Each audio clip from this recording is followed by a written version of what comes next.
Isa, dalawa, tatlo, pagsubok sa mikropono. Isa, dalawa, tatlo, pagsubok sa mikropono. 1, 2, 3, check my check. Isa, dua, tulo, pagsubok sa mikropono. Mo kini ang Radyo Aksyon.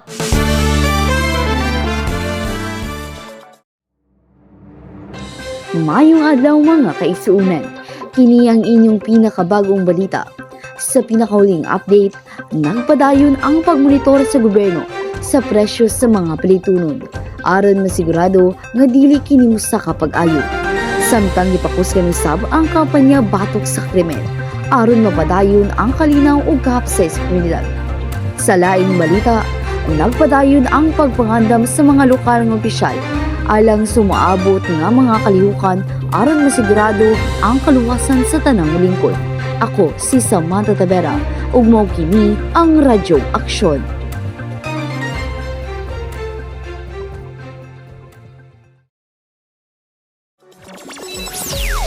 Maayong buntag mga karadyo. Kamu nagapaminaw sa inyong paboritong istasyon, ang Radyong Aksyon. Ang inyong kauban sa musika o kalingawan diri sa balita. Ako diay ang inyong DJ Samantha. Ug ako po diay ang inyong DJ Sam. Na magatod kaninyo sa pinakabagong mga kanta, mga chika, storya, ug syempre, ang inyong mga paborito nga request. Usa ayaw gid mo pahawa kay daghan patalingaw karong adlaw. Mga karadyo, kabalo mo unsay pinakadelikado nga pangutana sa relasyon? Kinsa mas gwapa o gwapo na po? Sar! Kay kung utubag kag sayo? Hays! Goodbye love life! Hello single life! Wow! Busa, tarong nga jud og tubag dira para walay relasyon na malampuson na mahuman karong adlaw. Time check, alauna ng hapon 25. Para sa mga in love dira o para pod sa mga nag-ghost na sin zone o na friend zone. Ayaw kabalakan na aghapon mi diri para ninyo. Paminawan ninyo kini nga kanta gikan sa December Avenue. Saksi ang langit diri lang sa Radyo Aksyon. Inyong kauban sa katawa o musika.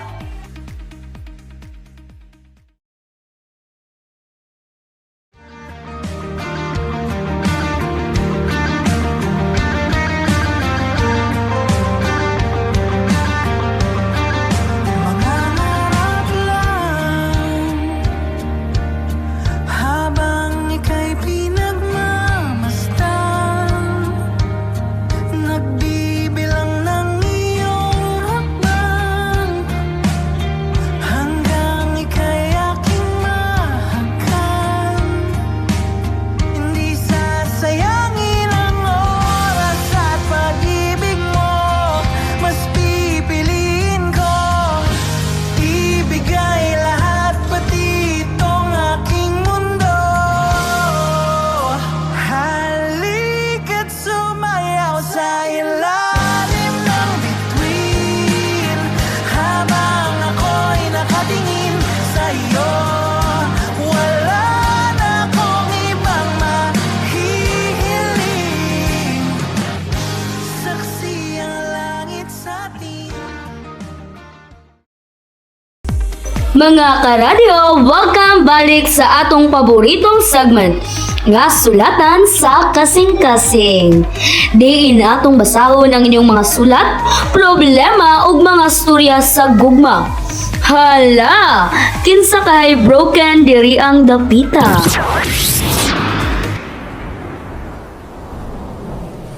Aking sinta,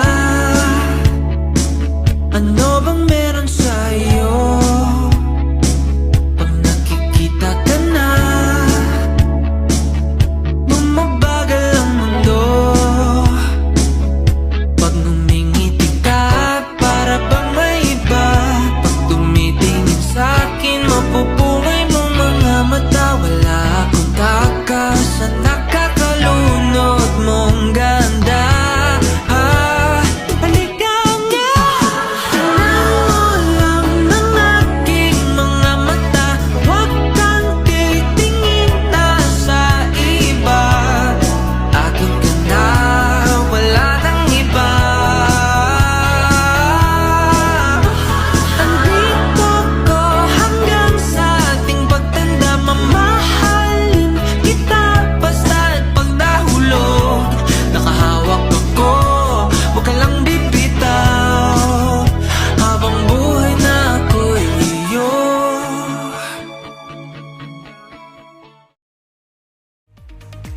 Ako gihapon ang inyong kauban sa hangin, si DJ Samantha.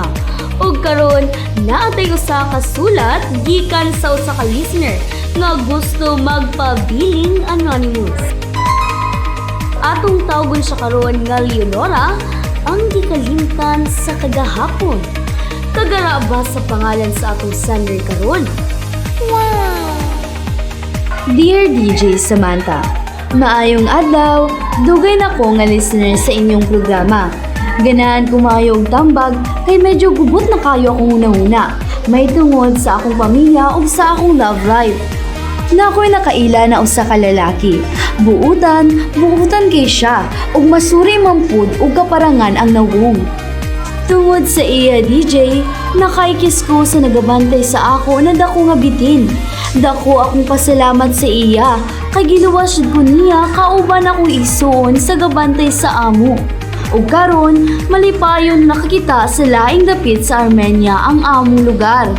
DJ, para sa kuha, siya akong kalibutan. Ug di na ko kaya ang mabuhi kung dili man lang siya akong makauban hangtod sa kahangturan.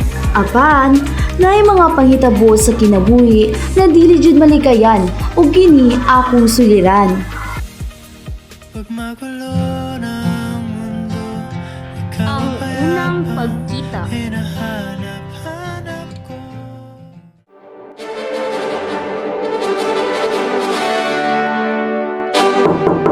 Kinsa ka? Nganong naabot ka diri sa mong tugkaran? Pahawa! Kamaanyag baning bayhana, tinuod na ba ka kanina pao? O basig ang hila niya akong nakita? Maayong adlaw, ako day si Prinsipe Juan sa Berbanya. Ani ako para pagluwason ka. Dili na ko kinahanglan nimong tabang. Pahawa! Bago pa maabot ang akong tagabantay. Apan, gipaani ko diri sa imuhang isona si Juana. Imposible! Pahawa na! Kay maabot na ron ang nagabantay sa ako Buksan mo, papasukin ako. Ay, este, pasudlo ko sa imong kasidlak na palasyo. Palihog, paminawa ko. Pasulon ko ba no siya? Paminawon ko ba siya? Hay! Sige na lang, basig maabtan siya sa serpente. Apan, ulahin na tanan DJ. Naabtan jud siya sa bitin nga naay pito ka ulo. Grabe nilang away DJ. Nahadlo ko para sa iya, apan wala ko'y lain matabang kaniya kundi ang pag-ampo sa Ginoo na unta mapildi niya sa bitin. Nalipay ko DJ. Sa sulod sa tulo ka oras nilang panag-away, napatay jud niya ang bitin. Of course, naapod ko'y natabang gamay oy. Gitunol na ko sa iya ang balsamo na mo'y ipahid sa ulo sa bitin. DJ, sa tinuod lang, na-fall gayud ako sa iya. Usa siya ka maisog na tawo. Miskin kinsa man, ma-fall jud sa iya. O Prinsipe Juan, salamat! Salamat sa imo. Namatay na jud ang bitin nga pila ka tuig nang gabantay sa ako Buhaton ko ang tanan para sa imo, Prinsesa Leonora. Nagkita migbalik sa kong manghod na si Juana. Nalipay gayud ako na makagawas na jud mi sa kadugay-dugay namo gapuyo sa ilawom sa balon. Apan sa pagsaka namo sa ibabaw, naaday kauban si Prinsipe Juan, ang iyang duha ka kuya na si Pedro ug Diego. Kuya Pedro, Kuya Diego, si Prinsesa Juana ug Prinsesa Leonora, ang mga prinsesa na akong naluwas gikan sa higante ug sa dako na bitin. Ay, hello day mga sir. Ako si Pedro, ang kamagulangan ni Juan.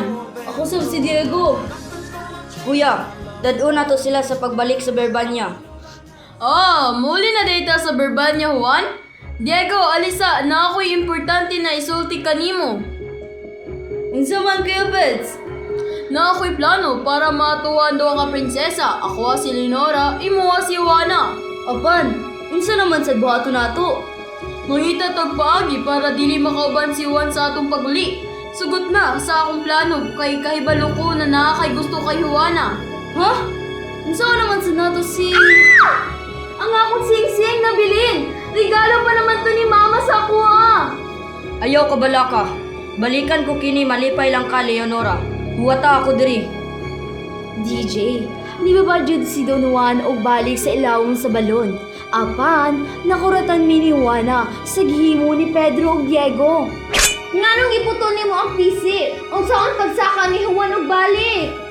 Hikalimti na si Juan. Leonora, aniya ako andam na mag-alagad kanimo. Dali na Diego, manlakaw na ta ninyo. DJ, nabiyaan jud namo si Juan sa ilawom sa balon. Ug sala jud nako ni, kay kung wala lang jud ko nagtinanga, dili siguro to mahitabo kay Juan. Gidala jud ni Pedro ug Diego sa Berbania ug gipayla-ila sa ilang amahan ug ginahan. Apan nakuratan sa plano ni Pedro. Amang hari, gusto na ako may kasal kay Leonora. Ug madayon kung mahimo. Pedro, naunsa ka man? Amang hari, muhangyo ko na magpaabot sa atamuman ng 7 ka tuig ko na pagpanata bago magpakasal kay Pedro. Apan, Leonora! Pedro, magulat ta hangtod na mahuman ang panata ni Leonora bago ta mo ipakasal. Apan, ang kasal ni Diego ug ni Juana ang atong pagabuhaton karon. Salamat amang hari. DJ, sa tinuod lang, pasumangil na nako ang panata. Ang tinuod, kanang sa 7 ka tuig man na akong gitagana na panahon sa paghulat sa pagbalik ni Juan. Kay kahibalo ko, buhi pa siya ug mabalik siya kanako. Apan, niabot ang usa, duha, ug 3 ka tuig, wala jud ni anino ni Juan ang nibalik. Sa pila ka tuig na paghulat, usa ka adlaw, nakuratan ming tanan. Nibalik si Prinsipe Juan! Naana si Prinsipe Juan! Oh Juan, salamat ug nibalik na ka anak ko. Papa, pasaylo ako. Nadugay ang akong pagbalik. Ang importante, kay naa na ka. Juan, nibalik ka! Leonora, kumusta? DJ, nakuratan jud ako. Muraman, siya wala nalipay na nakakita sa ako Lahi na ang Juan nga nibalik. Murabag, dili siya. Ang masakit, na siya'y kauban. Leonora, si Maria Blanca ang akong pangasaunon, ang prinsesa sa Reino de los Cristales. Kaslunod na ka? Maayo. DJ, wala jud na ako malikayan ang makahilak sa iyang gibalita. Grabe na akong paghulat niya. Apan, nahulog na di ay sa wala ang tanan. Nasakitan ko og taman. Nalibog ko kung ako pa bang ipaglaban akong pagmahal kaniya o ipaubaya na lang jud siya ug magpakasal na lang pod kay Pedro na iyang magulang. Nabangi ko DJ, unsa akong buhaton. Ang inyong letter sender, Leonora, ang gikalimtan sa kagahapon. Ay nako mga karadyo, murag medyo delikado ning sitwasyon na. Leonora, una sa tanan, salamat sa pagsalig ug pagsulat sa akong programa. Dili gid sayon ang imong kahimtang. Grabing pagulat no? Apan sa pagbalik na anay laing hinigugma. Pero mga karadyo, kabalo mo unsa ang pinaka-importante sa relasyon? Komunikasyon. Apan, kay wala mo'y komunikasyon, mauning nainani ang sitwasyon ni Leonora ug Juan. Leonora, akong tambag nimo. Una, istoryahe siya. Nganong naanay lain. Nganong nakalimot siya nimo, kay basing ay sa pagkahulog niya sa balon, giamnesia siya. Ikaduha, para walay gubot, ipaubaya na lang siya. Ugto na sa paglove si Pedro.